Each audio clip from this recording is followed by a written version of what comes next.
சக்தி தான் நினைக்கிறேன்.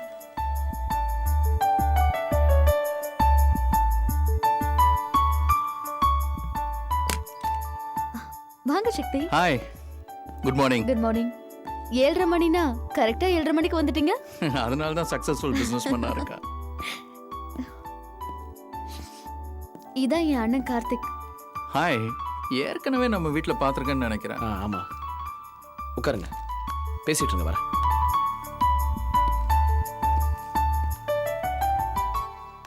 காஃபி இல்லை, வரப்போ தான் சாப்பிட்டு வந்தேன். சொல்லுங்க, ஏதோ கன்சல்ட் பண்ணுன்னு சொன்னீங்க. எல்லாம் அந்த கன்ஸ்ட்ரக்ஷன் கம்பெனி விஸ்வநாதன் மேட்டர் தான். உங்க கிளையண்ட்டுக்காக அவரோட லேண்டை வாங்கணும்னு சொன்னீங்கல்ல, என்னாச்சு? விலை அதிகமா சொல்றாரா? வேலை அதிகம்லாம் பிரச்சனையே கிடையாது. நம்ம கிளைண்ட் எவ்வளோ வேணாலும் பணம் கொடுக்க தயாராக இருக்காரு. அந்த ஆள் என்னடனா சைட்டை தர மாட்டேங்கிறான். ஏன்? அந்த ஆள் ஏதோ ஒரு ட்ரீம் ப்ராஜெக்ட் வச்சிருக்கானா. பொதுவாக இந்த மாதிரி மரக்கைண்ட கேஸ்லாம் இந்த மாதிரி ஏதாவது சொல்லிட்டு தான் இருக்கும். அந்த ஆள் என்ன சொல்கிறான்னா, அவர் ட்ரீம் ப்ராஜெக்ட்டுக்காக வச்சிருக்க சைட்டை எத்தனை லட்சம் கொடுத்தாலும் அவர் தரமாட்டாராம். ஏதோ கொள்கையாம். ஓஹோ, அப்போ பணத்தை கொஞ்சம் ஜாஸ்தி பண்ணி கேளுங்க. கேட்டு பார்த்துட்டேன், பணத்துக்கெல்லாம் அவர் மசிய மாட்டார். காட்டு பையெல்லாம் இருக்கான். அப்போ மிரட்டி பாருங்க. நல்லாவே மிரட்டி பார்த்துட்டேன். பொதுவாக நம்ம ஆளுங்களை பார்த்தா எல்லாருமே பயப்படுவாங்க. அவன் ஒரு கலண்ட கேஸாக இருக்கான், எதுக்குமே பயப்பட மாட்டேங்கிறான். சரி, இப்போ என்ன பண்ணலாம்? இது பாருங்க சக்தி, மிரட்டுறதெல்லாம் சில பேருங்க கிட்ட தான் ஒர்க் அவுட் ஆகும். இந்த மாதிரி நிமிர்ந்து நிக்கிற ஆளுங்களை நம்ம வேற விதமா தான் ட்ரீட் பண்ணணும். என்ன பண்ணலாம் சொல்லுங்க. மிரட்டலுக்கு அந்த ஆளு பயப்படல இல்லையா? சோ அந்த ஆளோட ஐடியா என்னன்னு விசாரிங்க. என்னமோ ட்ரீம் ப்ராஜெக்ட்னு சொன்னீங்களே, அந்த மேட்ரு என்னன்னு பாருங்க. அதை பண்றதுக்கு உண்டான பேக்ரவுண்ட் அந்த ஆள்கிட்ட இருக்கா, அவ்வளவு பணம் கையில இருக்கா, இதெல்லாம் விசாரிங்க. பெரிய ப்ராஜெக்ட்னா அந்த ஆளு கண்டிப்பா ஃபைனான்ஸ் வெளியே தான் ஏற்பாடு பண்ணிருப்பாரு இல்லையா? ஆமா Suja, you are right. Finance ஃபீல்ட்ல நாம பவர்ஃபுல்லா இருக்கோம் இல்லையா? ஆமா, அந்த ஆளுக்கு எவன் பணம் தரான்னு பாருங்க. தர விடாம இடைஞ்சல் பண்ணுங்க. நீங்க சொல்றப்ப கண்டிப்பா ஒர்க் அவுட் ஆகும். அந்த ஆளு காசுக்கு கஷ்டப்படுவான். ட்ரீம் ப்ராஜெக்ட்டுக்கு பணம் புரட்ட முடியாம அந்த ஆளு கண்டிப்பா சைக்கலாஜிக்கலா அப்செட் ஆயிடுவான். சரியா காய் நகர்த்தி ஃபைனான்ஸை கட் பண்ணி இந்த வேலையில ஒழுங்கா பண்ணீங்கன்னா அந்த ப்ராஜெக்டை அந்த ஆளே டிராப் பண்ற மாதிரி பண்ணிடலாம். உங்க பேரே வெளியில வராது. Okay? Yeah, you are great. அந்த ஆளு பணம் கிடைக்காம ரொம்ப அப்செட் ஆயிருப்பாரு. அந்த சமயத்துல மெதுவா நீங்க உள்ள நுழையலாம். ஈஸியா டேக் ஓவர் பண்ணிடலாம். நீங்க நினைக்கிற விலையை விட கம்மியான விலைக்கு அந்த லேண்ட் உங்க கைக்கு வந்துடும். எப்படி? பின்னிட்டீங்க போங்க. இந்த ஐடியா எனக்கு தோணாம போச்சே. இந்த ப்ராஜெக்ட் மட்டும் நம்ம கையில வரட்டும். நீங்க லீகல் அட்வைசர் மட்டும் இல்ல, இந்த டோட்டல் ப்ராஜெக்டை உங்க கையில ஒப்படைச்சிடுறேன். அது மட்டும் இல்ல, வர லாபத்துல உங்களுக்கு ஒரு பர்சன்டேஜ் கொடுத்துட்றேன். அதெல்லாம் அப்புறம் பாத்துக்கலாம். முதல்ல இந்த அட்வைஸ்க்கான செக் அனுப்பிடுங்க. கண்டிப்பா. சரி, நான் கிளம்புறேன். ஓகே, பாய். வேற எந்த ப்ராப்ளம்னாலும் வாங்க, சால்வ் பண்ணிடலாம். டெஃபினட்டா. சுஜாதா, என்ன இதெல்லாம்? முன்னாடி ஏதோ சிவில் கேஸ், டைவர்ஸ் கேஸ்னு பேசிக்கிட்டு இருந்த, இப்போ ஏதோ கிரிமினல்ஸோடலாம் கான்டாக்ட் வச்சுக்கிட்டு இருக்க. நீ என்ன ஒட்டு கேட்டுட்டு இருந்தியா? நீ என்ன பூட்டின ரூம்குள்ளேயே பேசிக்கிட்டு இருந்த? 10 அடி தள்ளி தானே உட்காந்துருந்தேன். ஏன் சுஜாதா, தேவையில்லாத ஐடியாஸ் எல்லாம் கொடுத்தா அடுத்தவன் தொழிலை கெடுக்கிறதுக்கு லா படிச்ச? நான்சென்ஸ் மாதிரி பேசாத கார்த்திக். இதெல்லாம் பிசினஸ் டாக்டிக்ஸ். எல்லா தொழிலையும் இது உண்டு. இன்னைக்கு நிலைமையில முடிச்சிட்டு இருக்கிறவன் தான் பழைக்க முடியும். எந்த காலத்துல இருக்க நீ? இதுல தப்பு ஒண்ணும் இல்ல, எல்லாம் பிசினஸ்லயும் இருக்கிறதா. எந்த காலத்துலயும் மனுஷனா தான் இருக்கணும், புரியுதா? இத பாரு, இப்பெல்லாம் ப்ரொஃபஷன்லயும் சரி பிசினஸ்லயும் சரி போட்டி ஜாஸ்தி ஆயிடுச்சு. அவன் தன்னை காப்பாத்திக்கணும்னு போராடிட்டு இருக்கான். அந்த போராட்டத்துல அடுத்தவனை அடிக்கணுங்கிற நிலைமை வந்தா முதல்ல அடிக்கிறவன் தான் புத்திசாலி. படிச்சவன் தானே நீ. சர்வைவல் ஆஃப் தி ஃபிட்டஸ்ட் தெரியாதா? வலிமை உள்ளதுதான் நிக்கும். அதை விட்டு தத்துவம் பேசுற புண்ணாக்கெல்லாம் ஓடி ஒளிய வேண்டிதான். நீ புத்திசாலியா இருக்கலாம், ஆனா உங்ககிட்ட மனுஷத்தன்மை இல்ல. ஒரு மனுஷனுக்கு படிப்பு இருக்குன்னா அது அவனுக்கு நல்ல புத்தியும் நல்ல மனசையும் தான் கொடுக்கணும். உன் படிப்பு உனக்கு திமிரையும் ஆணவத்தையும் தான் கொடுத்துருக்கு. உன்ன மாதிரி பழைய சிந்தனை உள்ளவங்க கிட்ட பேசுறத வேஸ்ட். ஆளு விடு.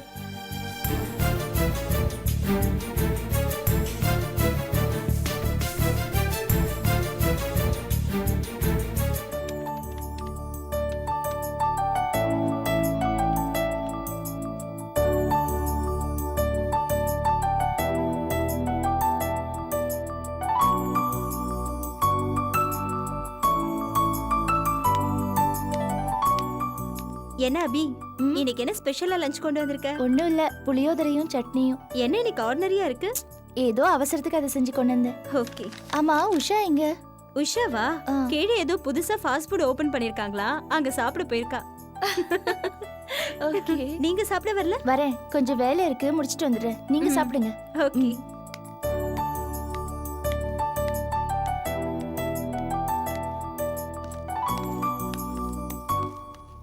இங்க யாருமா அபி? நான் தான். நீங்க யாரு? ஓ நீதான் அபியா? ஏங்க இங்க எல்லாத்துக்கும் இன்சார்ஜ் நீங்க தான் சொன்னாங்க, நிஜமா? நீங்க யாருன்னு முதல்ல சொல்லுங்க. என் பேர் மூர்த்தி, இவன் பேர் கீர்த்தி. பேரெல்லாம் நல்லதா இருக்கு, ஆனா என் பேர் எப்படி தெரியும்? அந்த கோணவாயின் தான் சொன்னாமா. கோணவாயினா? அது யாரு? என்னம்மா ஒண்ணுக்குள்ள ஒண்ணு அவனை யாருன்னு கேக்குறீங்களே? ஹலோ, முதல்ல யாருன்னு சொல்லுங்க. அதாம்மா அந்த ராஜாராம. உங்க ஆபீஸ்ல நிறைய வேலை இருக்குதாமே, எங்க 2 பேருக்கு வேலை போட்டு கூட. ஓ, அது சரி. உங்களுக்கு என்ன வேலை தெரியும்? எந்த வேலையா இருந்தாலும் பண்ணுவோம். இப்படி பொதுவா சொன்னா எப்படி? குறிப்பா சொல்லுங்க. அதான் தெளிவா சொல்றோம்ல, எந்த வேலைனாலும் செய்வோம். ஆ, கார் ஓட்டுவீங்களா? அடடா, அது மட்டும்தான் தெரியாது. எனக்கு மொப்பட்டு ஓட்ட தெரியுங்க, ஆனா கீர் வண்டி தான் ஓட்ட தெரியாதுங்கம்மா. இத பாருங்க, எந்த வேலைனாலும் கொடுங்க, 2 நாள்ல கத்துக்கிட்டு செஞ்சிருவோம். அது எப்படிங்க? கொத்தனார் வேலை தெரிஞ்சா சைட்டுக்கு அனுப்பலாம், எதுவுமே தெரியலன்னா எப்படி?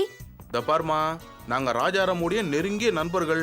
அவருடைய சிபாரிசை தூக்கி போட்டுற முடியுமா? அவர் அனுப்புனா என்ன? உங்களுக்கு பொருத்தமான வேலை இப்போ இங்க இருக்கணும் இல்லையா? அப்படி இல்லைனா கூட உங்களுக்கு என்ன வேலை தெரியும்னு அதையாவது நீங்க தெளிவா சொல்லணும் இல்லையா? நம்ம பெருசா பேசுற, ஏதாவது டீசெண்டா வேலை போட்டு தர முடியாதா? சாரிங்க, இப்போ உங்களுக்கு ஏத்த மாதிரி எந்த வேலையும் இல்ல. வேலை வரும்போது சொல்லி அனுப்புறேன், ஓகேவா? டேய் வாடா, ராஜாராம் கிட்ட போய் சொல்லலாம். பாட்டு பாடவா? யார கேக்குறான் இவன்? பாட்டு பாடுறான்னா ஏதோ கேள்வி கேக்குற என்ன பாத்து நீ? புதுசா ஒரு பாட்டு ஹிட் ஆயிருக்கு சார். அந்த பாட்டுல இருந்து ஒரு பல்லவி பாருங்க, கேளுங்க. சின்ன வீடா வரட்டுமா, பெரிய வீடா வரட்டுமா, மேஸ்திரிக்கு பெரிய வீடு பிடிக்குமா, நம்ம மேஸ்திரிக்கு பெரிய வீடு பிடிக்குமா? டேய் நிறுத்துடா டேய். ஒரு வீடும் இல்லாம நான் அவஸ்தைப்பட்டுக்கிறேன். சின்ன வீடு வேணுமா பெரிய வீடு வேணுமான்னு ஏலமா போடுற நீ? ஏண்டா பழைய பாட்டா ஒன்னு எடுத்து உடுறான்னா நீ? என்ன பழைய பாட்டு தானே, நீங்க ஒரு பாட்டு பாடுங்க, அப்புறம் நான் பாடுறேன். சரக்கு வச்சிருக்கிறேன் சார். ஐயோ, பழைய சரக்கு இதுல பாருங்க, அது போலீஸ் பிடிச்சிட்டு போறது நிறைய ப்ராப்ளம் இருக்கு. அது இல்ல, பாட்டு பாட்டு. பாட்டா பாடுங்க சார். ராதே உனக்கு கோபம் ஆகாதடி, ராதே உனக்கு கோபம் ஆகாதடி. ஐயோ சார், டயலாக் நல்லா இருக்கு, அப்புறம் பேசிக்கலாம். Dialogue-ஆ? ஏய் நீ பாடுற. சரி, சந்திரபாபு சார் பாட்டு பாடுறேன். பாடு பாடு. பம்பரக்கண்ணாலே காதல் சங்கதி சொன்னாலே, பம்பரக்கண்ணாலே காதல் சங்கதி சொன்னாலே, தங்கச்சிலை போல் வந்து மனதை தவிக்க விட்டாலே. என்ன அபி, நீங்க என்ன சாப்பிட வரலையா? இது வரேன். அங்க என்ன ஒரே சத்தம்? புதுசா வேலைக்கு சேர்ந்திருக்கால ஒரு பையன், அவ பாட்டு பாடிட்டு இருக்கா. இந்த தொல்காப்பிய கிருஷ்ண சார் எல்லாம் சேர்ந்து உட்கார்ந்து கூத்தடிச்சிட்டு இருக்காங்க. ஹாய். உஷா உஷா கீழே ஏதோ புதுசா ஃபாஸ்ட் ஃபுட் ஓபன் பண்ணிருக்காங்க, அங்க சாப்பிட போயிருக்கா. வெரைட்டியா சாப்பிட்டுக்கிட்டே இருக்காங்களா? ம், நீங்க சாப்பிட்டீங்களா? யா பரவாயில்ல, நீங்க எங்க கூட ஜாயின் பண்ணலாம்ல. Come on. ஓகே ஜாயின் பண்ணலாம், பட் நீங்க என்ன சாப்பிட சொல்லி கம்பல் பண்ண நோ நோ, ஓகே கம். நாங்க சாப்பிடுறோம், நீங்க எங்களை வேடிக்கை பாருங்க, ஓகேயா? That's a good job. வாங்க. எனக்கு நல்ல வேலை பம்பரக்கண்ணாலே காதல் சங்கதி சொன்னாலே, பம்பரக்கண்ணாலே என்ன பாட்டு பலமா காதல் இருக்கு? சங்கதி சொன்னா. இல்லக்கா, சும்மா பாடிட்டு இருந்தேன். ஏன் நிறுத்திட்ட? பாடு, நல்லா இருக்கு. பம்பரக்கண்ணாலே காதல் சங்கதி சொன்னாலே, தங்கச்சிலை போல் வந்து மனதை தவிக்க விட்டாலே, பம்பரக்கண்ணாலே காதல் சங்கதி சொன்னாலே, தங்கச்சிலை போல் வந்து மனதை தவிக்க விட்டாலே. Nice no? கட்டான முத்தலகி காணாத கட்டழகி, தொட்டாலும் கை மணக்கும் சிங்காரி. கட்டான முத்தலகி காணாத கட்டழகி, தொட்டாலும் கை மணக்கும் சிங்காரி. நம்ம ஆபீஸ் தானே. டேய் கண்ணாடே, உனக்கு வேலை போச்சுடா. சார் வணக்கம் சார். நான் அப்பவே சொன்னேன் ஜெயம் பில்டர்ஸை பத்தி 4 வார்த்தையை புகழ்ந்து பாடுடான்னு, விட்டுட்டான் சார். Very good. ஆபீஸ்ல வேலை வேலைன்னு செஞ்சுட்டு இருந்தா மாத்திரம் போதாது, கொஞ்சம் ரிலாக்ஸேஷனும் வேணும் இல்லையா? Carry on. Thank you sir. நீங்க எங்க திட்டுவீங்களோன்னு ஒரு நிமிஷம் பயந்துட்டோம்.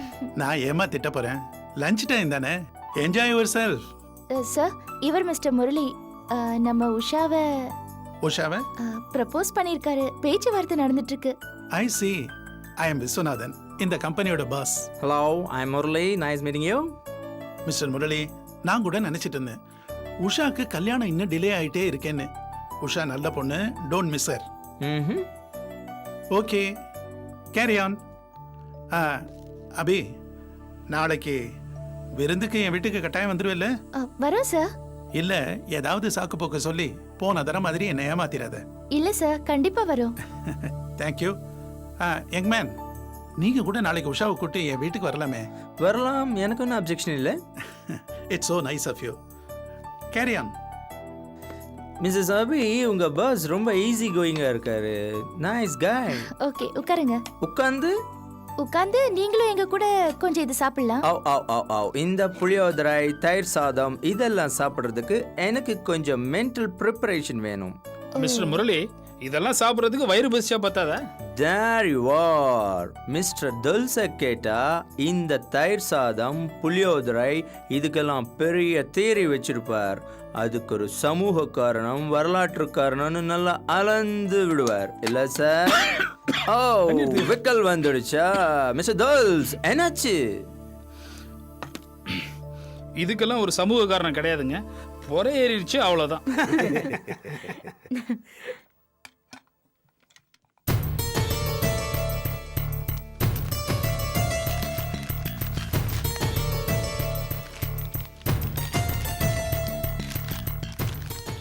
இந்தாங்க நீங்கள் கேட்ட 40 ரூபா. Very good very good.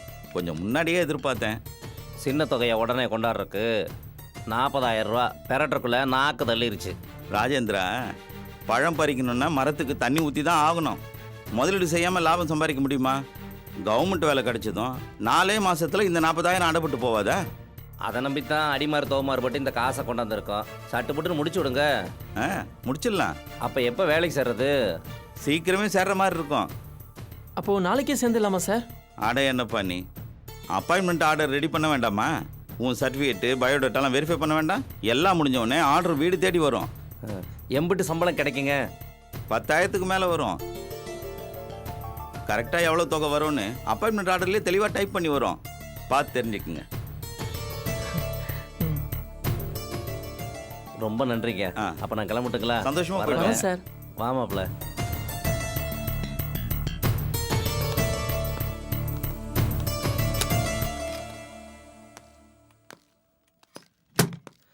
அப்பாடா, நாம பட்ட கஷ்டமெல்லாம் இன்னையோட முடிச்சிடாமாப்ல. ஏதோ வந்த வேலை நல்லபடியாக முடிச்சு. வா போகலாம். சரி தம்பி, பணம் கொடுத்துட்டீங்களா தம்பி? இப்போதாங்க கொடுத்துட்டு வரோம். நீங்கள்? நானும் என் பையனோட வேலை விஷயமா தான் வந்தேன். பணத்தை நம்பி கொடுக்கலாமா? ஐயா, இந்த மாதிரி காரியத்தில் நம்பிக்கை தாங்க முக்கியம். நம்பி கொடுங்க. வரட்டுங்களா? வாங்க. வாடாமாப்ல. அண்ணா, நீங்க வாங்க.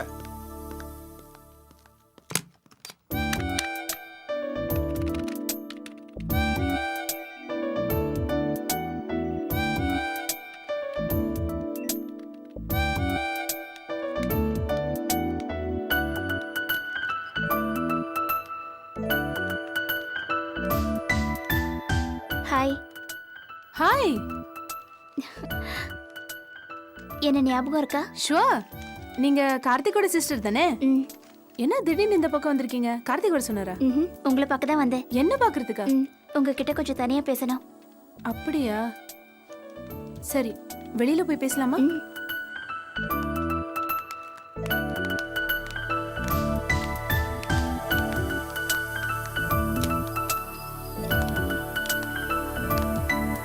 சொல்லுங்க. நீங்க எங்க வீட்டுக்கு வந்திருக்கீங்க இல்லையா? ஆமா. எங்க வீட்டை பத்தி ஒரு முடிவுக்கு வந்திருப்பீங்க. எங்க வீட்ல ஒவ்வொருத்தரும் ஒவ்வொரு மாதிரி, எல்லாரும் அவங்க உலகத்துல தனித்தனியா வாழ்றவங்க. அவங்களோட அந்த உலகத்துல வேற யாருக்கும் இடமே இல்ல. அம்மா, அப்பா, அக்கா எல்லாருமே அப்படிதான். ஒரு குடும்பத்துல இருக்க வேண்டிய சகஜத்தன்மை எங்க வீட்ல மிஸ்ஸிங். சொல்லுங்க. இதுல நானும் கார்த்திக்கும் மட்டும்தான் வேற டைப். கொஞ்சம் கொஞ்சம் ஆசைப்படுற டைப். அப்பா அம்மா நம்ம மேல அக்கறையா அன்பா இருக்கணும்னு ஆசைப்படுறோம். அக்கா சுஜாதா சகஜமா பேசி விளையாடணும்னு 2 பேருமே ஆசைப்படுறோம். ஆனா அதெல்லாம் நடக்காது.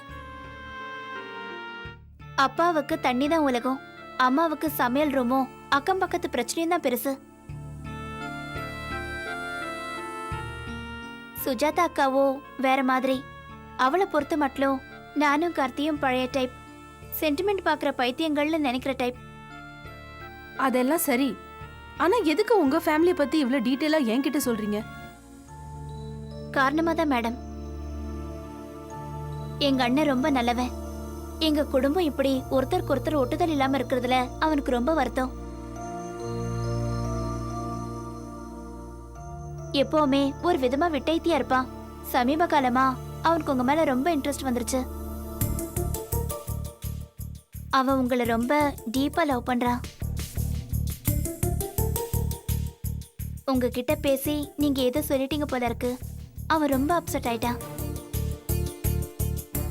அவன் இவ்வளவு தூரம் அப்செட்டை நான் பார்த்ததே இல்லை. அவன் உங்க மேல வச்சிருக்கிற லவ் ரொம்ப சின்சியரானது, ரொம்ப டீப்பானது மேடம். இத பாருங்க, இத பத்தி அவர் என்கிட்ட பேசி நானும் அவர்கிட்ட எல்லாம் டீடைலா பேசிட்டேன். இதுக்கு மேல நாம பேசுறது. சாரிங்க, எங்க வீட்ல கார்த்திக் பத்தி அக்கறைப்படுறது நான் ஒருத்தி மட்டும்தான்.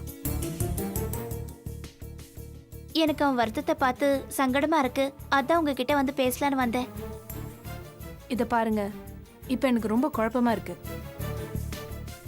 அது மட்டும் இல்லாம இத பத்தி பேசுற மனநிலையோ இடமோ இது கிடையாது.